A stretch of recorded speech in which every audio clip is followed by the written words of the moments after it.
to the F1 Wheel Nuts podcast. We are the first US-based podcast bringing you fan view of the Grand Prix races and Formula One as a whole. Today, we'll be discussing the Canadian Grand Prix at Montreal.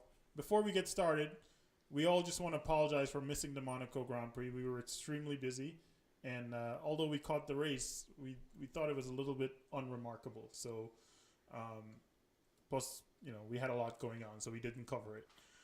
That being said, we have our first guest caller today. It's our Mercedes superfan, Ganesh. He's calling in from Florida. Everybody wave to him, say hi. What's up, Ganesh? Hi, Ganesh. Hey. All right. Hey guys. Long time no see. The Canadian Grand Prix, it's a race we've all been to, and I think we all, before the race started, we were all saying, oh, this is going to be a great race. Looking at quali, seeing the top three teams mix like that, I don't think we've seen that in Formula One for a very, very long time. Yeah, agreed. Jump to the start of the race. A couple surprises. You had Verstappen getting up to P3. Hamilton not being able to produce on his quali laps. He was in, as Mark said, he was in lockup mode. Can we have a moment of silence for the groundhog? Yes. We sure can. So, just straight from the start, what did you guys expect to come out of this race? I expected Max to hit Vettel. It didn't happen.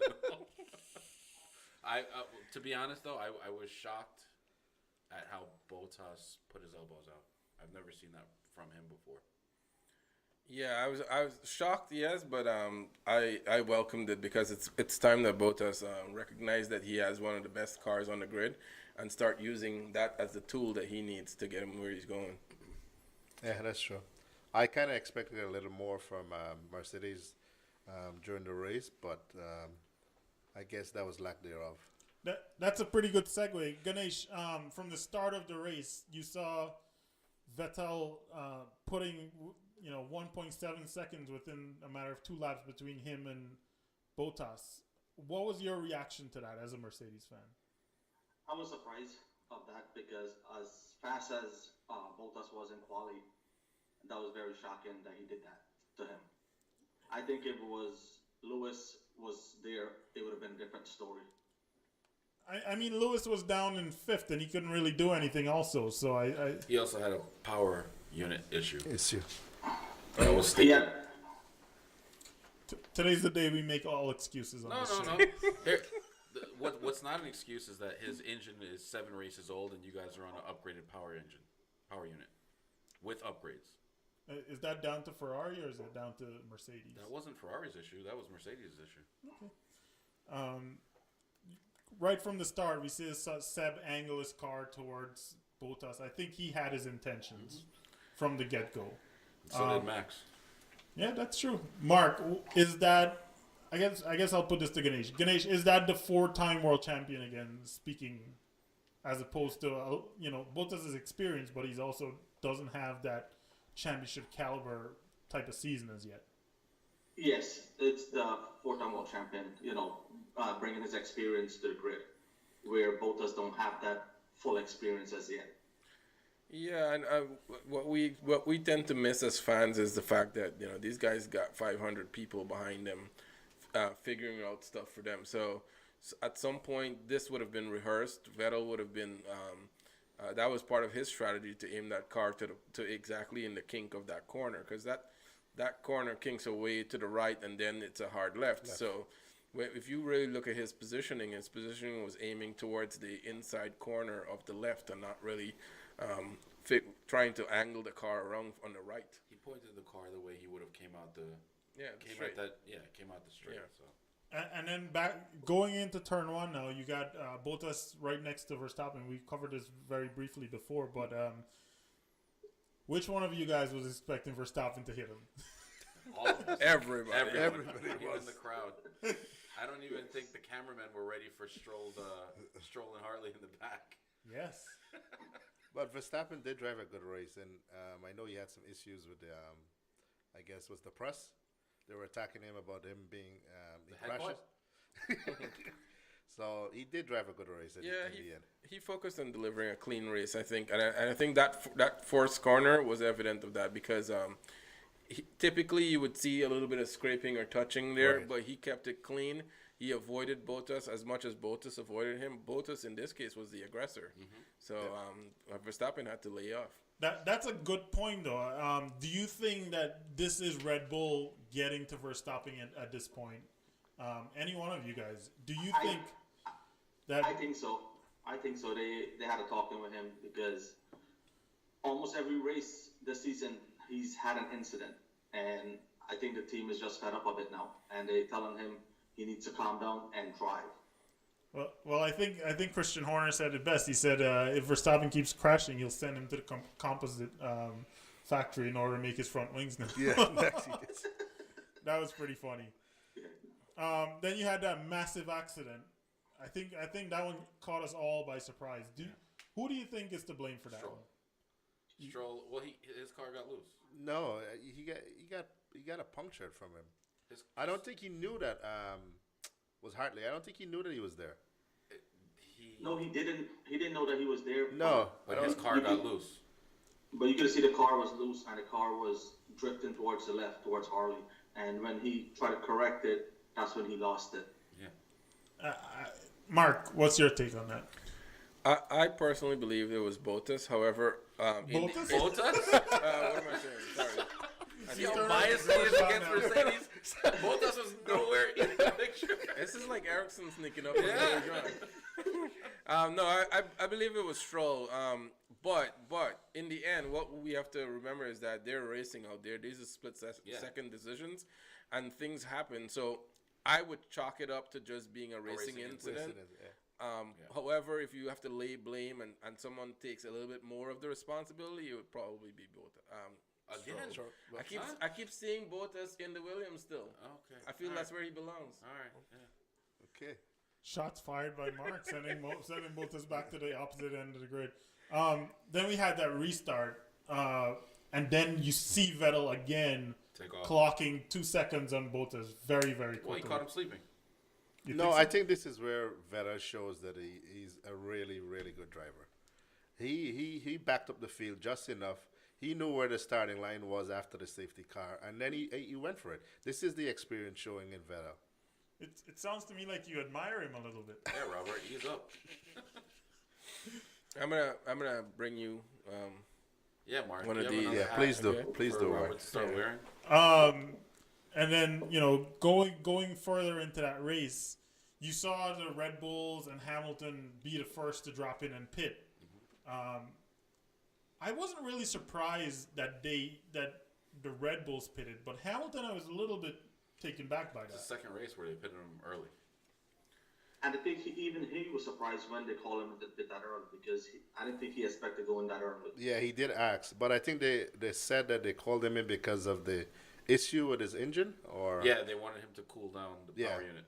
Yeah, they wanted to pull something off of it because they see the temperature was going up. Oh yes, I do remember them saying that at some point. But I mean, Ricardo was running up on him, even though Ricardo's tires were a little bit. Ricardo passed him. He did. He passed him. Yeah, I think he did. No, he passed them in. pits. He passed them in the pits. Yeah, I think that was also a very strategic move from Red Bull, where they were able to jump both. Well, no, they didn't jump Raikkonen, but they did jump Hamilton on Yeah, that. they jumped. Right. So that was pretty nice. McLaren again.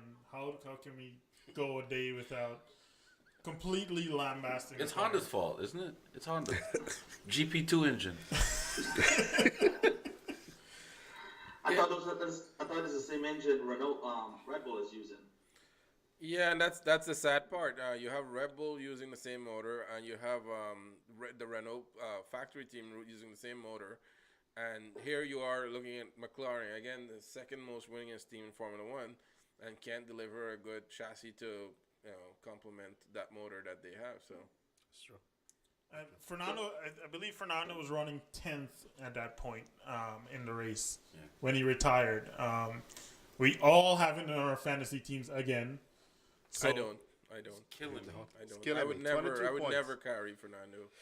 That McLaren is not delivering results. Why would you pick him? Fernando as a driver will deliver results. If a car continues to fail you, then you can't get to the So that finish means line. Marcus passed me on the fantasy this week. He did. That's what that means. To finish first, you must first finish. There you go. Or be finished. I do feel for Alonso though. Such a talented driver, and this is the max that we get. This This is the fourth year of this happening. Yeah. Every single year.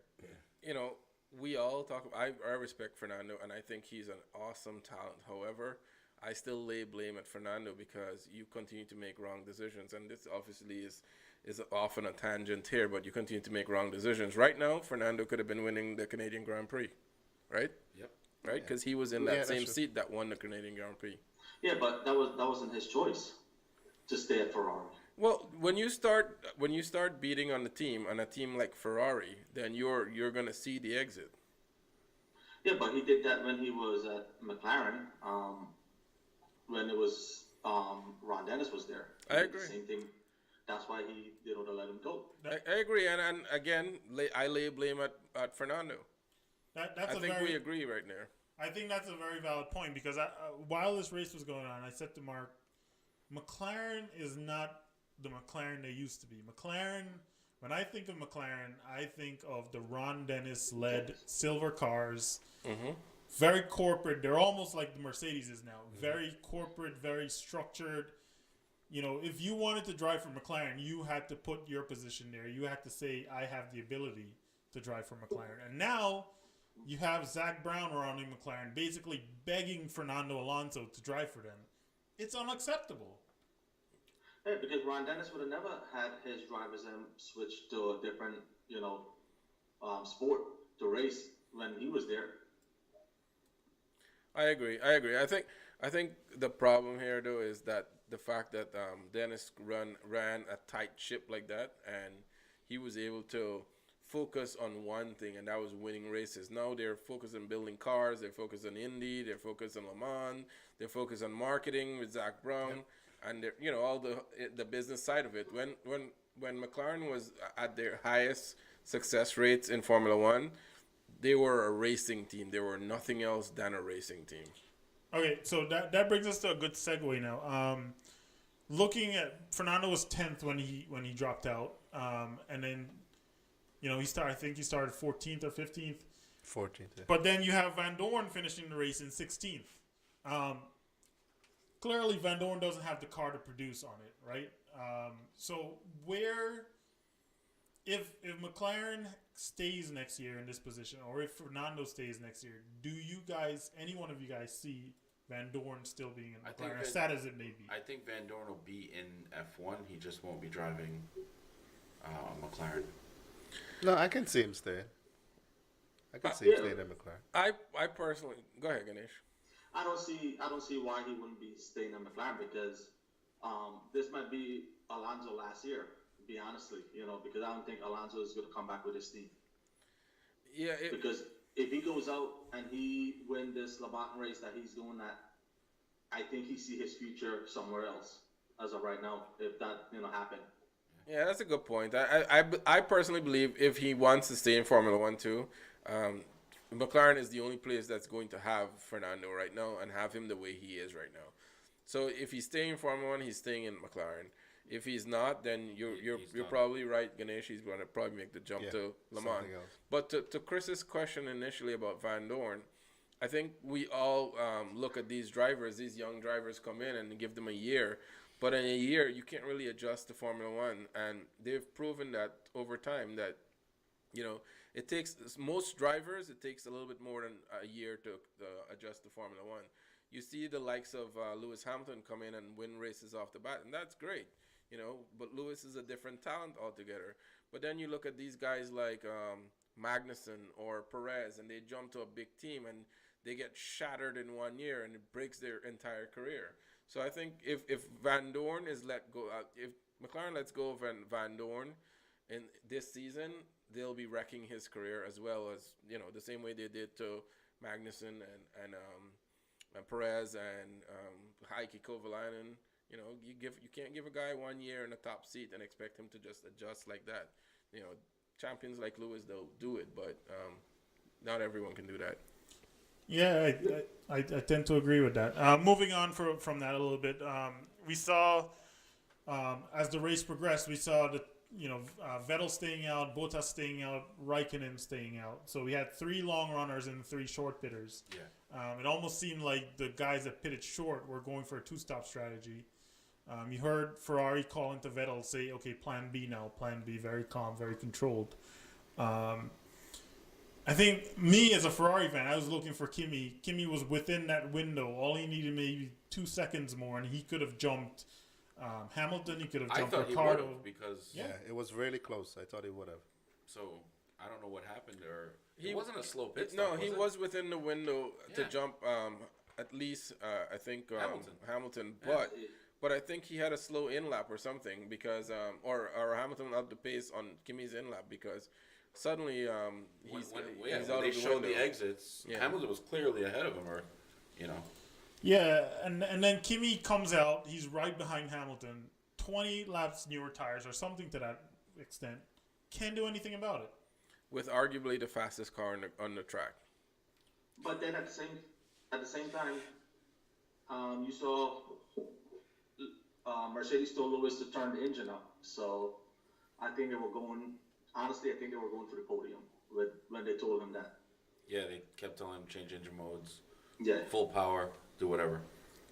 Robert, you smirked a little bit when Mark said this fastest car on the grid with Ferrari. No. What's your take on No Kimi comment, today? Chris. No, comment. I mean this is our fan view. I want to have your comment on this. Like I said, no comment. Robert is our resident conspiracy theorist, so he clearly has a conspiracy theory brewing right now in his I mind. do not he thinks have it's any theories brewing. No, I do not. He thinks it's outrageous enough where he can't say it on camera. So we'll leave it at that for now. One of the other things that caught me in this race was Valtteri at the end of it. Actually, after that Put great pressure on. put pressure on whom? He turned up the power and then it just fell off. Yeah. But one of the things that caught me was Go ahead, Mercedes.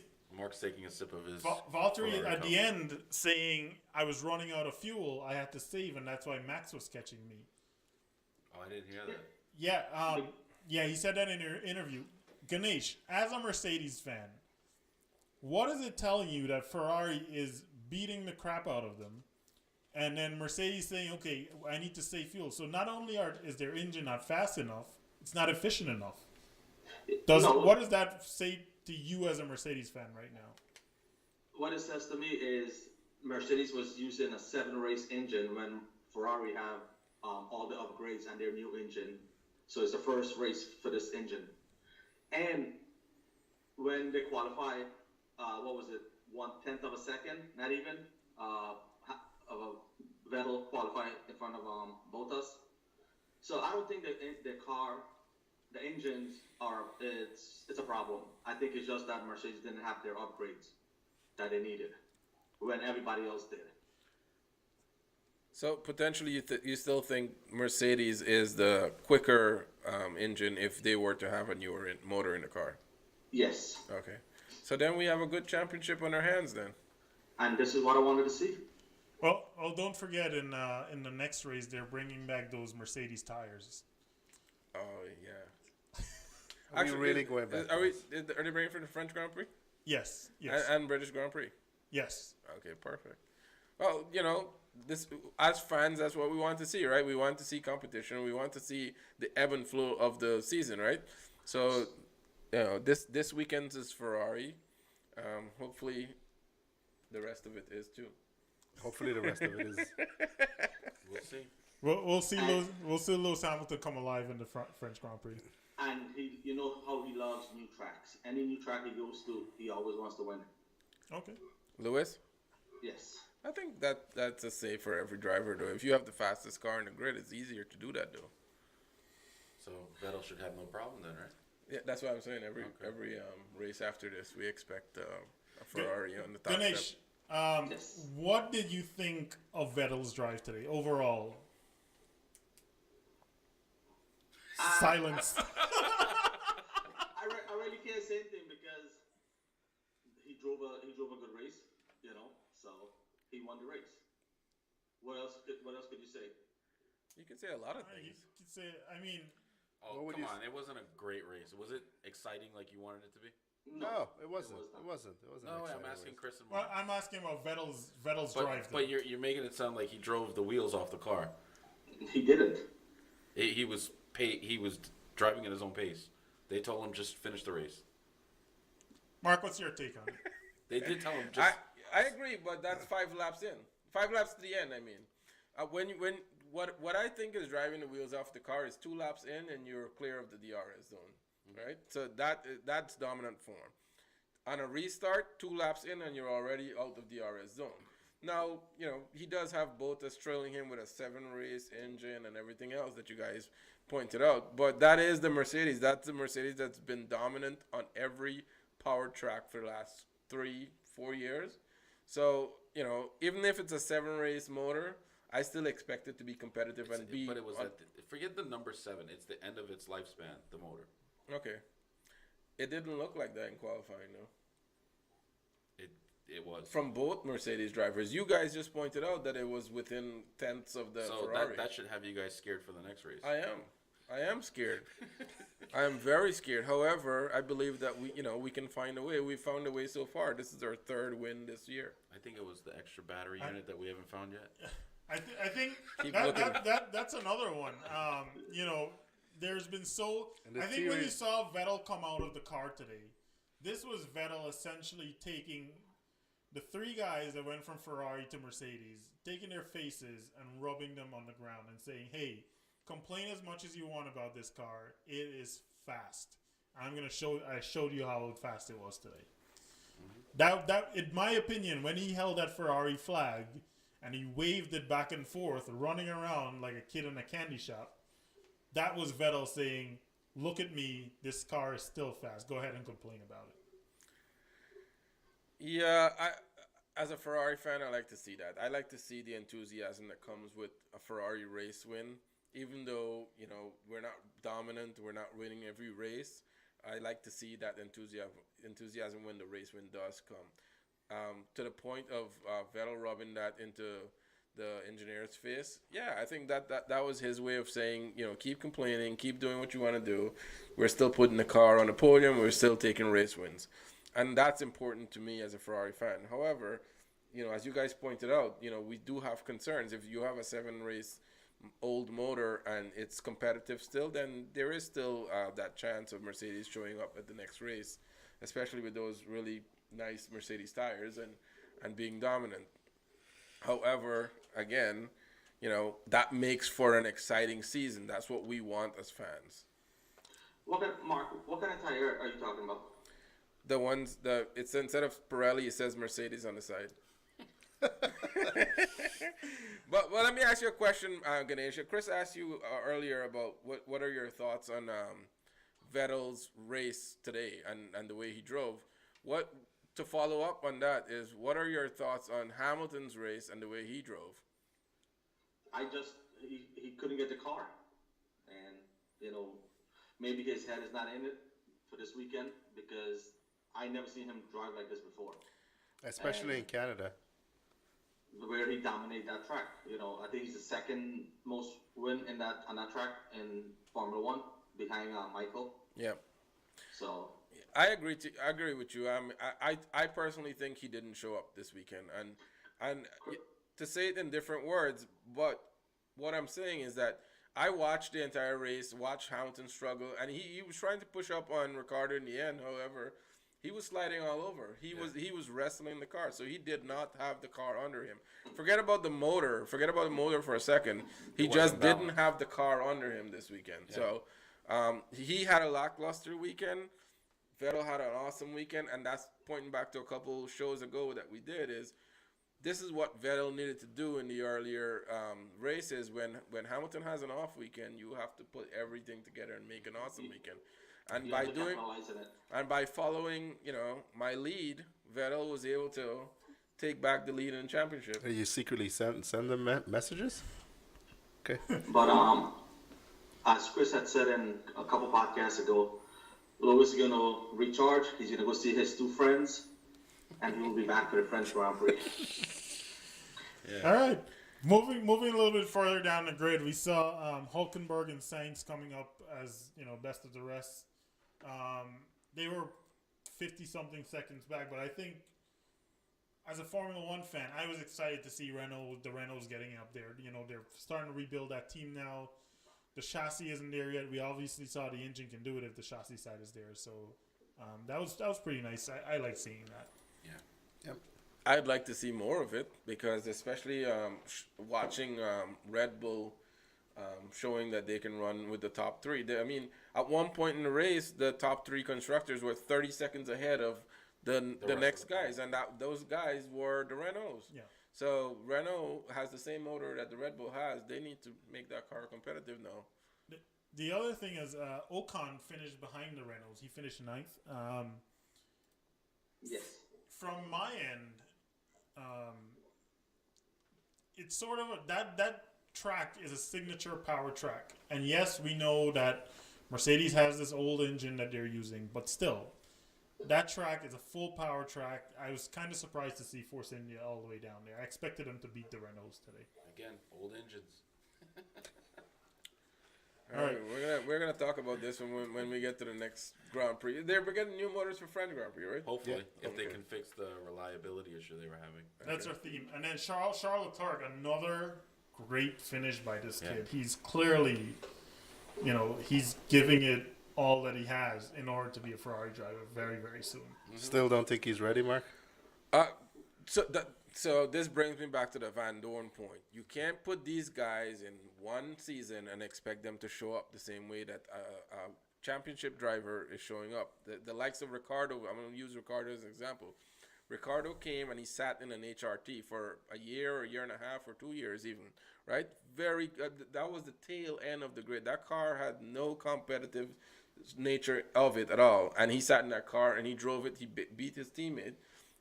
It's exactly what Leclerc is doing right now.